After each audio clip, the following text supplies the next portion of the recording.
So dito, in the Old Testament mga kapatid, the time of Moses, mayroon na din pong small group, di ba? The time of, saan to nangyari mga kapatid? The time na si Moses ay tinatawag niya yung lahat ng kanya mga tawag ito, tauhan nung galing sila sa Egypt, nung lumabas sila.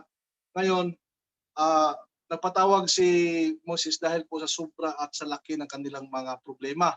So, sabi ni Moses, dito tayo, usapan natin dahil sa napakalaki problema at napakalaki ng kasalanan. So, nung makita ni Jethro na kanyang father-in-law mga kapatid, so sinaway po si Moses. Anong sabi ni Moses, ni Jethro, hindi mo kaya yan sa dami ng mga tao, libo-libo. 'Di ba? So hindi mo kaya na ganyan, dapat mag-ano ka. May mga tao kang ibuo mo na grupo-grupo.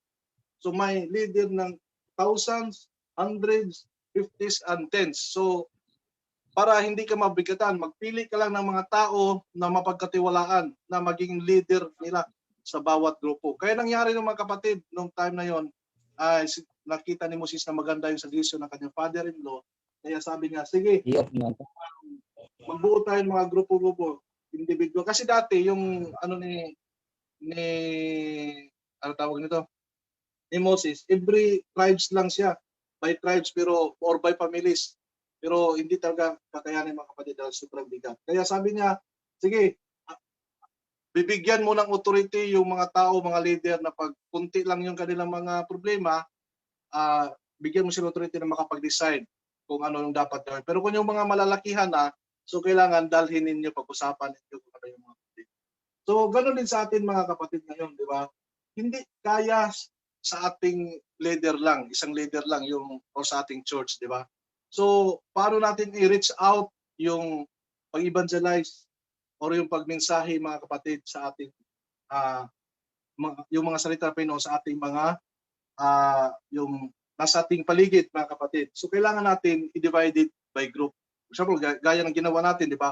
May grupo sa Wawa 2, may grupo sa Wawa 3. Tapos saan pa yung isang grupo natin? May grupo sa 3 ba yung grupo natin mga kapatid, di ba? Silangan. Silangan. Sa Silangan. May Sapauno pa pala. Tama ba? May Sapauno pa. Di ba? 4. So yung 4 na yan, so napakagandang plano yung mga kapatid kasi siguro makikita natin na ma-reach out talaga natin yung goal natin o yung mission natin. Isipin mo, may sa Silangan. So yung sa Silangan, sila yung mag-workout doon. Tapos sa Wawa 2, kung sino yung mga doon, tawag ito, mga kapitbahay nila o sa kanilang constituents, kanilang paligid. Tapos sa Wawa 3, ganoon din sa Sapauno, di ba? So napakagandang plano yung mga kapatid. Ang problema lang is medyo hindi natin na tawag ito, parang kulang, di ba? Kulang pa lang yung gawa mga kapatid kasi minsan nga yung mabisi tayo sa trabaho, kahit ako mga kapatid, guilty pa ako kasi minsan talaga hindi pa talaga ako nakasali ng yung sa plano ay yung sa small group doon sa Sapauno. Pero sa plano kasama. Pero yung minsan talaga nakalimutan natin mga kapatid. Kaya yun, kailangan natin baguhin mo mga kapatid kasi napaka-laking responsibilidad pala ito mga kapatid. Nung nabasa ko yung lesson natin ngayon, ko, Lord, patawarin mo ko, hindi lang pala ito isang programa ng GC, kundi ang small group po mga kapatid ay isang biblical na dati pa pala yung ganito yung ginagawa nila, yung strategy nila sa time ng pag-evangelize mga kapatid, yung mission nila. By group sila, by group. Kaya baguhin natin mga kapatid ngayon, pagtulungan natin yung small group natin. Hindi natin pwede yung tawag ito yung hindi natin pwedeng nagpatawag hayaan ba na sila lang gagawa muna kasi nandoon, ganito, ganyan. So mali po pala yan mga kapatid. Kailangan talaga natin pagtulungan. Kasi paano natin i-reach out yung message ni Jesus sa iba mga kapatid kung hindi natin pagtulungan. So ito yung sa time ni Moses, nandiyan na yung small group. So in the New Testament mga kapatid, ganun din. Meron na din po mga kapatid. Sabi dito sa Acts 5:42, and daily in the temple and every house they did not cease teaching and preaching Jesus as the Christ. So kung sa nag-house to house sila mga kapatid, kung saan sila makapunta sa templo ng Panginoon, so doon hindi sila tumitigil sa pag-evangelize, sa preaching as Jesus as the Christ. Jesus established the first small group in the New Testament by choosing the 12 apostles. So, napakaganda ng mga kapatid, di ba? Nagpili si Jesus Christ ng 12 apostles. O, yun lang sa thousand of people na nasa kanyang paligid mga kapatid. Ngunit siya nagpili lang ng 12. 12 lang ang kanyang pinili mga kapatid to lead the small group mga kapatid. Sabi nito, they were taught and trained in practical way on how to use their gift to effectively preach the gospel while growing spiritually. So tinuruan po sila ng Panginoon mga kapatid, di ba? Noong time na yon, saksi ang mga apostolos mga kapatid ay saksi po sa lahat ng mga pangyayari na ginagawa ni Jesus Christ ng time na nandito pa si Jesus Christ sa lupa. Di ba? Kaya nung pagkatapos ng mga kapatid nung wala na si Jesus Christ, mga apostolis na lang, so alam nila kung paano gagawin. Binigyan sila ng authority ng Panginoon na gawin yung mga milagro, papalabasin yung mga demonyo sa loob ng katawan. So lahat ginawa nila yung mga kapatid, di ba? The heart of the early church was small group who gathered at home. So nung time na yun din mga kapatid ay yung mga 12 apostles ay nung nasa ano lang sila, yung tinatawag na home church. Kaya the original mga kapatid dati talaga is yung mga tao na yung nasa bahay-bahay lang sila ba? Sa bahay sila nagsasamba, sa bahay sila nag-preach. So yung tinatawag sila na mga home church. So gaya din ito, kaya yung ginagaya nila mga kapatid nung time sa mga apostoles, yung gathering at homes mga kapatid, tinatawag na home church. Bahay-bahay lang sila. They also organized small evangelism groups. They supported each other with their personal experience to fulfill the mission. Thanks to these groups, the gospel quickly spread through their known word, mga kapatid. Diba, nung time na yun ay napaka-simple lang.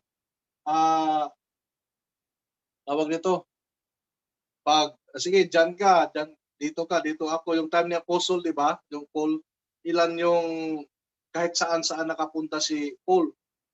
Mga kapatid, umabot siya hanggang sa Asia. Maliliit lang yung mga ano niya, hindi niya kailangan ng mga maraming mga kasama o libo-libo, kundi pinipili niya lang yung gusto niyang isasama mga kapatid sa kanyang evangelize. So like sa ating organs po mga kapatid, di ba? In one body, gaya sa ating church, isang body po tayo mga kapatid, pero iba-iba yung ating party sa church natin mga kapatid. Kaya dapat doon natin magampanan. Like the human body, sabi dito, is made of individuals that come together to form members or organs which are organized in system.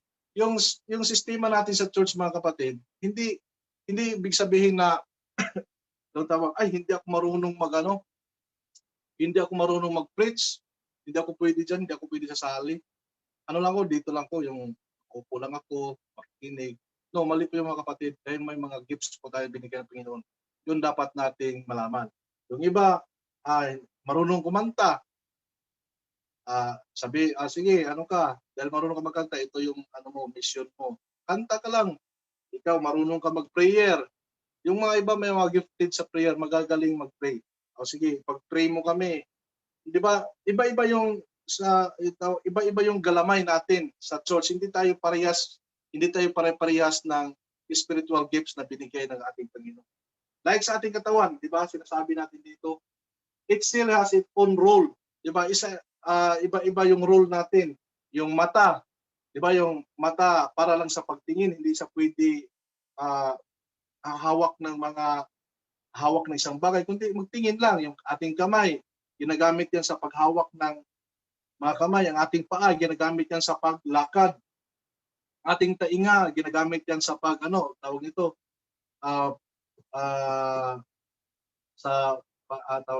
pagkikinig, tawag yan.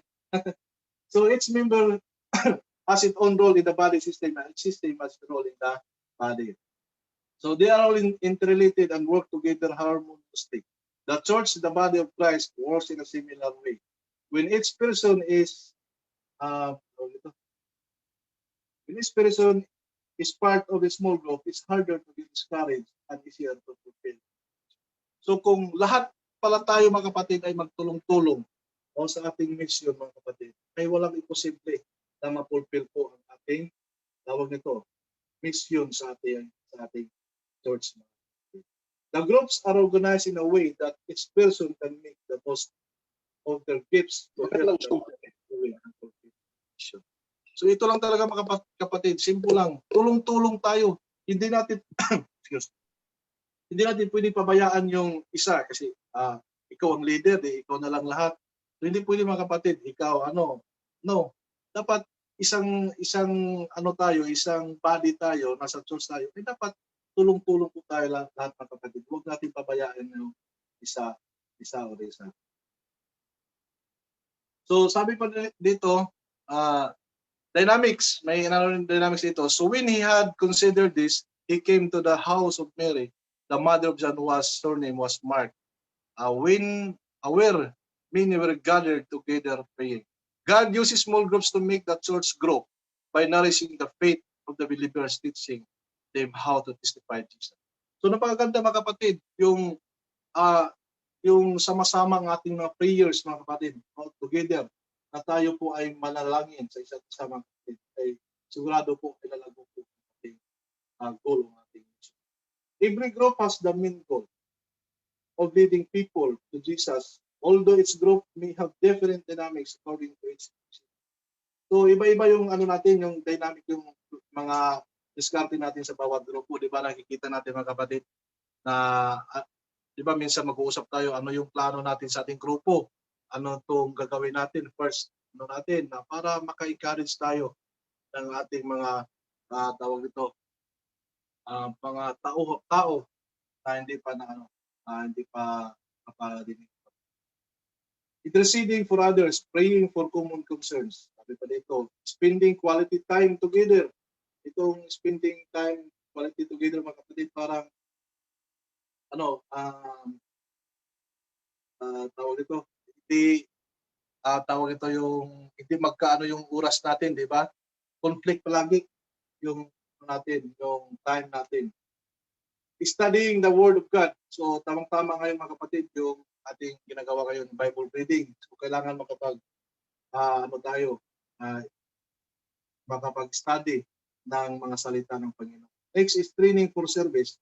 So kailangan natin mag-training lang kung paano gawin yung ating mga especially sa ating mga gifts na pinagkaloob ko sa ating Panginoon.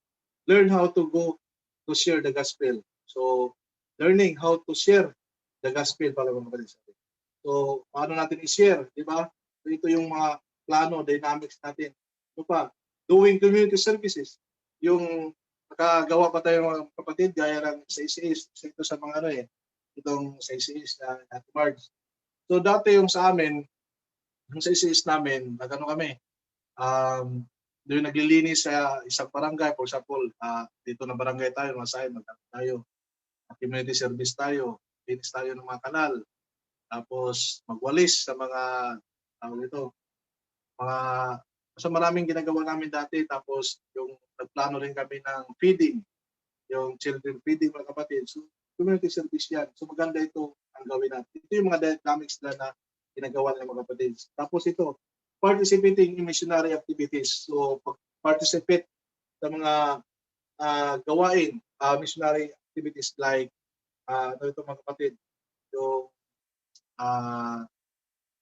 tawag nito yung sa health mga kapatid, ang tawag dyan, yung may mga tuli, anong tawag dyan mga kapatid? Medical missionary. Medical missionary. Medical missionary. Yun, maganda mga kapatid. Gumagawa naman tayo nito. So, bawat small group, bawat grupo ay kung kaya natin gawin to, why not mga kapatid? This is not a complete list. Its local church must plan their best small groups with specific goals according to their peculiarities. So, iba-iba yung natin, plano, bawat small group natin mga kapatid. So, gawin natin ang narapat natin gawin para lang sa ikakalago ng ating gawain ng ating Panginoon. Sabi pa dito ni Mrs. White, mga kapatid, the blessings of the Lord will come to the church members, to those who does participate in the work. Together, gathering in small group daily to pray for its success.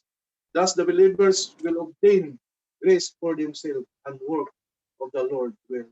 So, napaganda mga kapatid, di ba? Kung tayo ay sama-sama sa ating gawain, sabi pa dito, God will bless us, mga kapatid. Let little companies meet together to study the scripture. You will lose nothing by this, but will gain much. Angels of God will be in your gathering, and as you feed upon the bread of life, you will receive spiritual sinew and passion. You will be feeding as it were upon the leaves of the tree of life. By this means only can you maintain the integrity. So ito po yung ano natin, yung conclusion po natin, mga kapatid. Na kahit gaano to kabisi, mga kapatid, ay maglaan po tayo ng time para sa ating Panginoon. May ano doon may nakalimutan ko yung text, yung sa Bisaya pa na pagkasabi. May panahon ka man o wala, iwali ang maayong balita iwali ang mensahe sa Ginoo, mga kapatid. Time, ang tawag ito sa kalimutan ko saan yung text yun. Sa may time ka man wala, kailangan magbigay po tayo ng time sa pagmensahe sa ating Panginoon. So kung tayo ay sama-sama sa ating gawain, mga kapatid, gaya ng small groups natin, ay alagaan po natin, mga kapatid, yan, ay tayo po ay lalago. God will bless us. Meron ako ilang katanungan doon sa maliit na grupo. Ano ba ang katangian na dapat makita sa maliit na grupo? Kasi nga kung meron tayong maliit na grupo, pinagsisimulahan,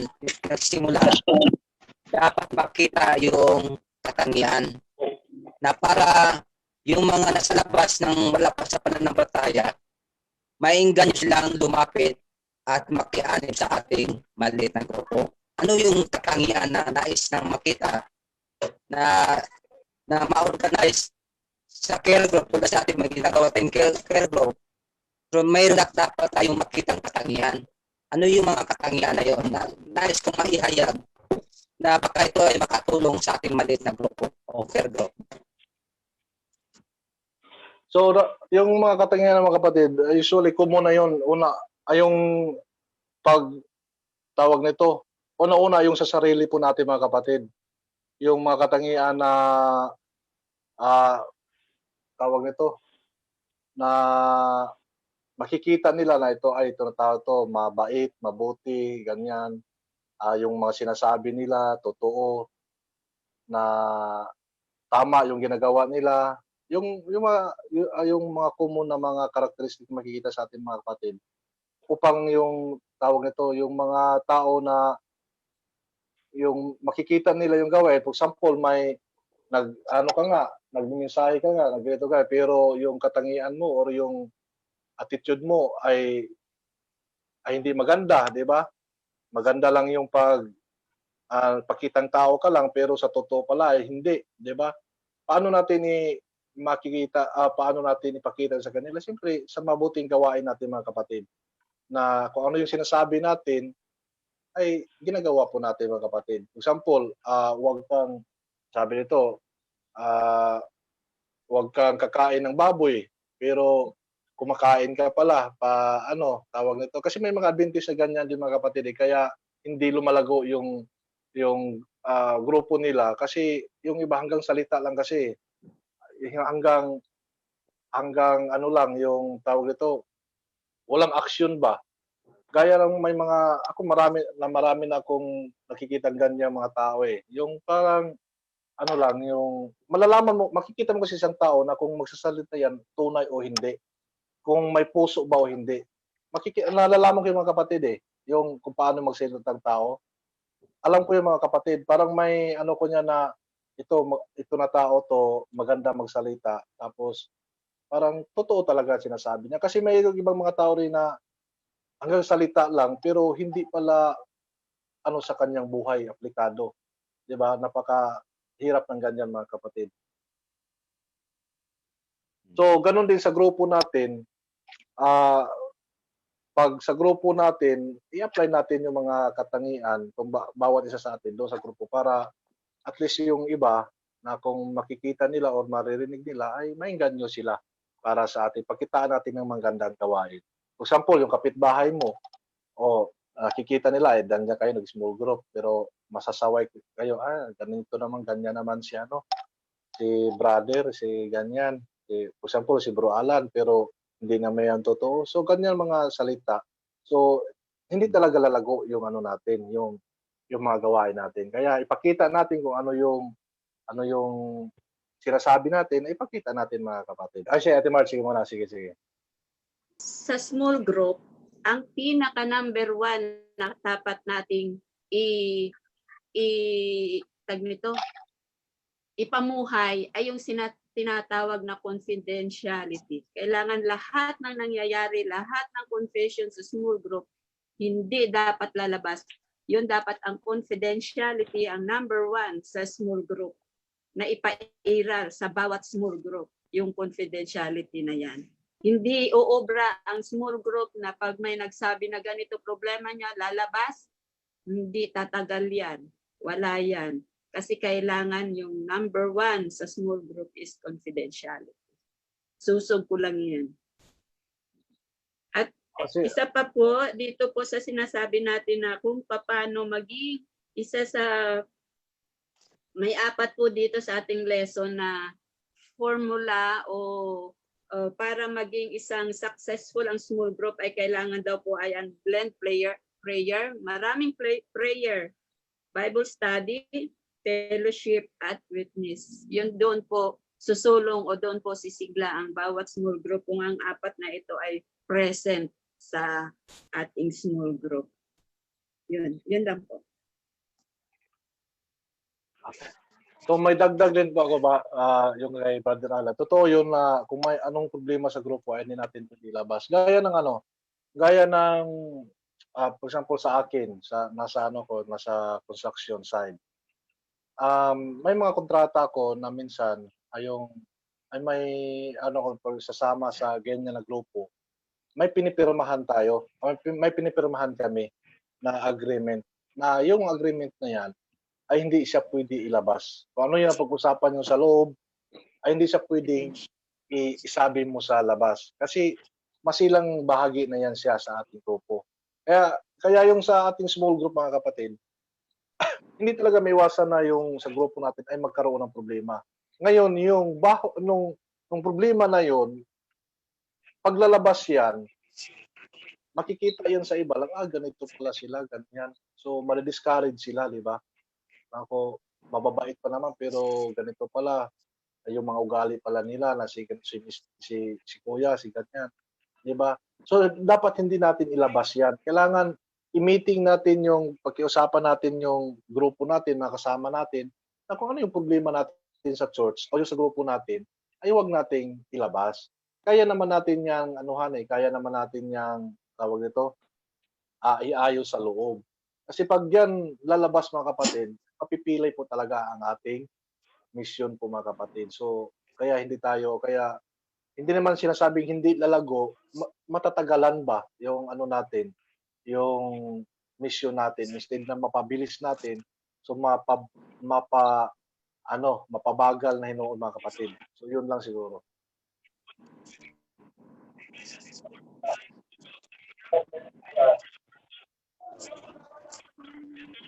Ito pa may dagdag dyan mga kapatid sa ating lesson. Kasi natin to, maganda kasing lesson natin kasi about sa ating small group eh. So ngayon, kumusta ang ating mga small group?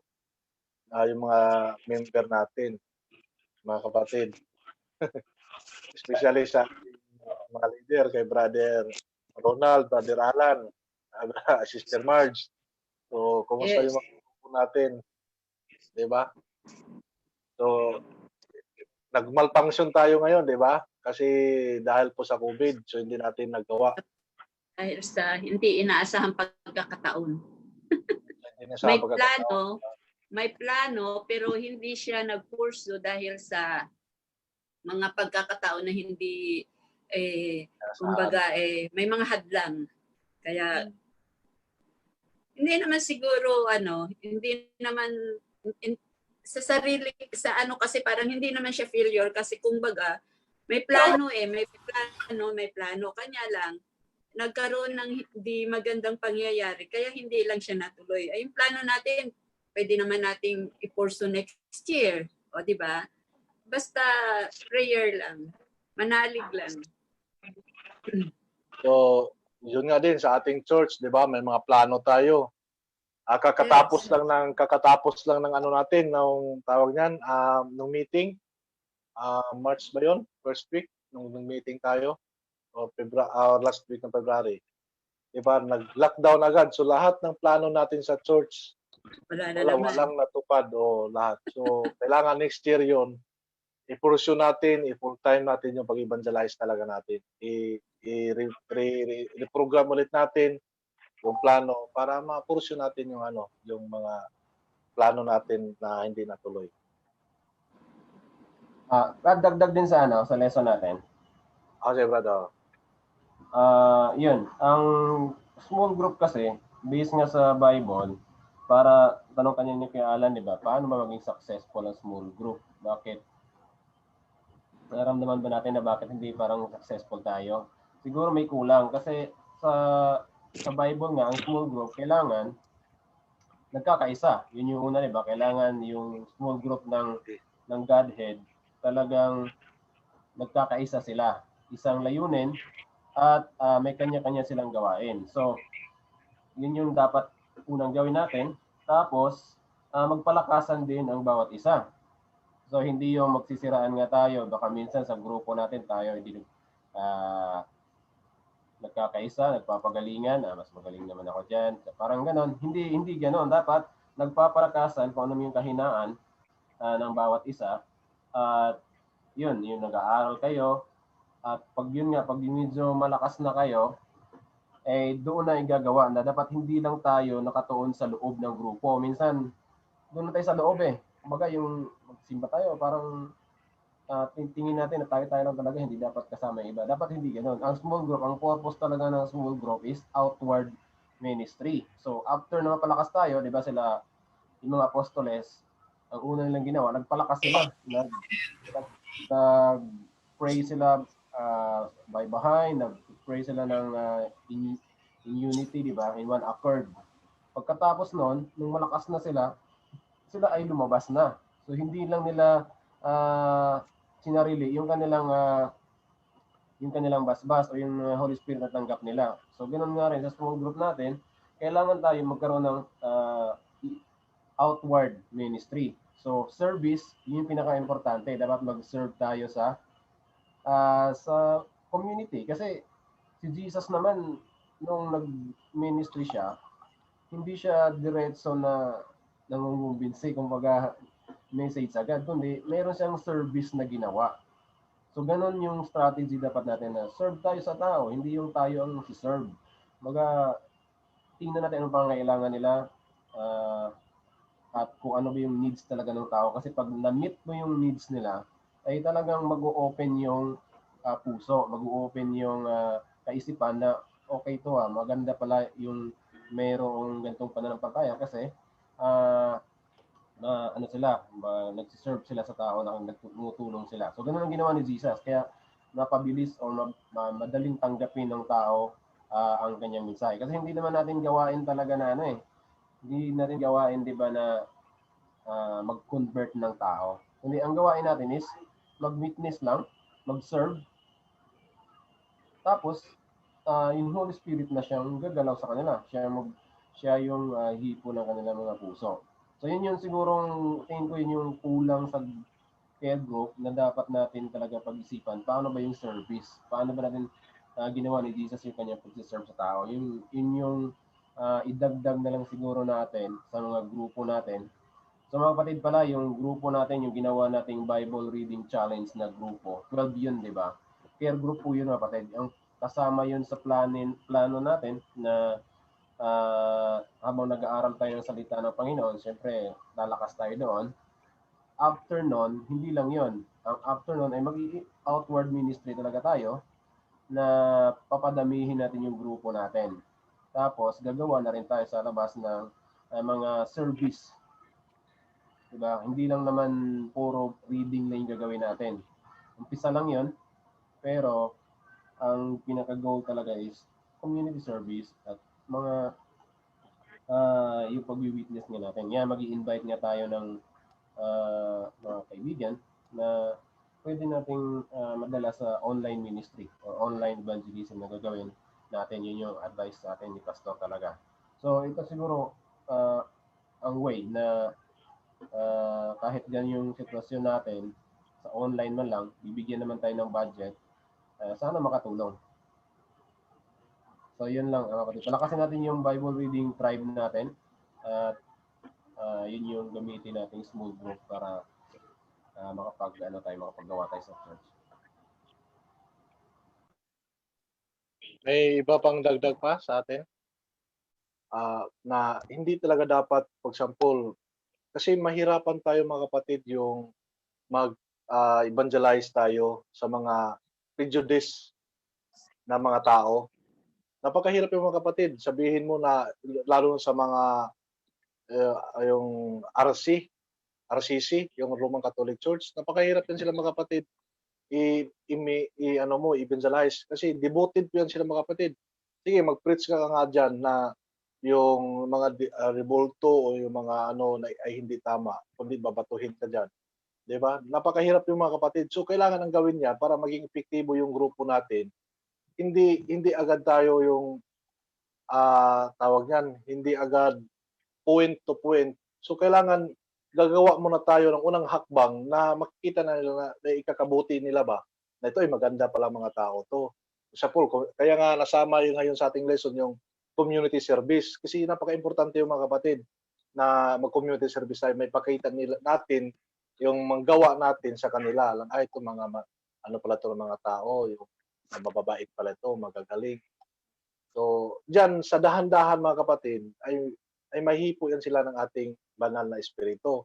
So, yung sarado nilang isipan, sarado nilang puso, ay unti-unti mabubuksan, mga kapatid. For example, pag na tayo, pag mag-preach na tayo, so hindi na tayo mahirapan. Kasi bakit? Nakikita nila Nakikita nila yung gawa natin. So, kung mag-preach tayo na agad-agad na tawag niyan, natin, so masasaktan po sila mga kapatid. So, hindi nila matanggap. So, instead na magmensahe tayo para so mawawala po sila mga kapatid, hindi sila gaganahan. So, kaya idandahan natin mga kapatid. Kasi yun naman ang ginagawa ni Jesus Christ dati, di ba? Hindi agad niya sinasabi yung mga na masasaktan yung tao, kundi sa dahan-dahan mga kapatid, di ba? Gumagawa siya ng milagro, di ba? Mga community service, di ba? Marami siyang ginagawa mga kapatid bago niya pinirich yung yung mission niya talaga. Idagdag ko lang daw, siguro hindi dapat one time lang. Dapat gawin talaga siyang habit. Hindi yung isang lang para lang meron tayong evangelism, meron tayong crusade. Pa-online man yan o actual na crusade. Hindi siguro one time lang. Dapat talaga, isa kabuhay ba na normal na sa grupo natin na mag-serve talaga tayo. Ano kaya mga kapatid, may gagawa kaya tayo ng online ministry natin, yung sa Salinas talaga ba mismo? Sa Salinas Church mismo mga kapatid, gagawa kaya tayo?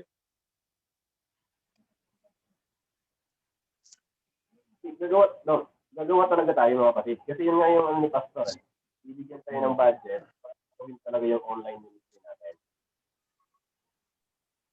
Na tawag niyan para ma-share natin sa yung may sarili tayong yung tawag diyan, mga gamit na kaya nating sa parang station na natin.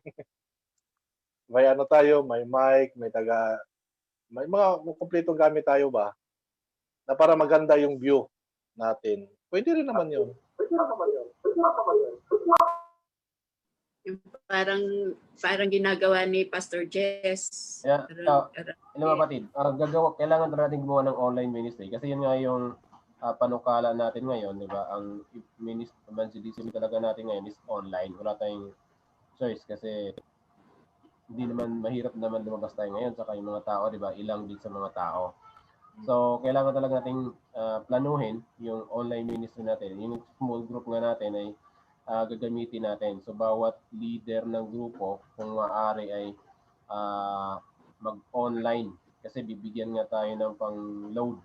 Ilo-load natin yung mga interest natin at para maka-attend sila. Yung mga walang internet, yung wala silang connection. So, kung kailangan natin i-provide yung data, gawin natin para mga yung ministry natin. Pero isang bagay din ang gusto kong idagdag, kapatid. Dapat yung service natin sa community ay talagang hindi lang siya one time na kung kailan lang meron tayong online crusade, evangelism na gagawin, ay doon lang tayo gagawa. Dapat isa kabuhayan na natin, kumbaga part na ng buhay natin, ugali natin, na talagang nagsiserve yung grupo natin.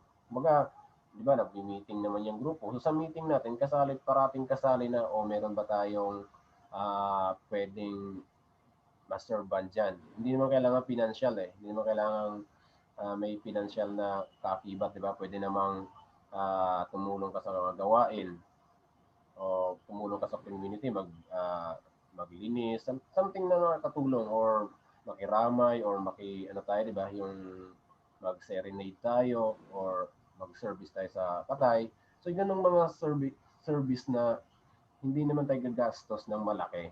So, dapat gawin natin siyang year-round. Kumbaga, constant, hindi yung one time lang kasi meron tayong crusade next month na online. So, gagawa tayo ngayon. So, parang hindi siya ganoon ka-effective. Pero kung ginawa natin yung habit na natin, talagang every opportunity na makita nating mag-serve, gagawin natin, siguro mas effective siya.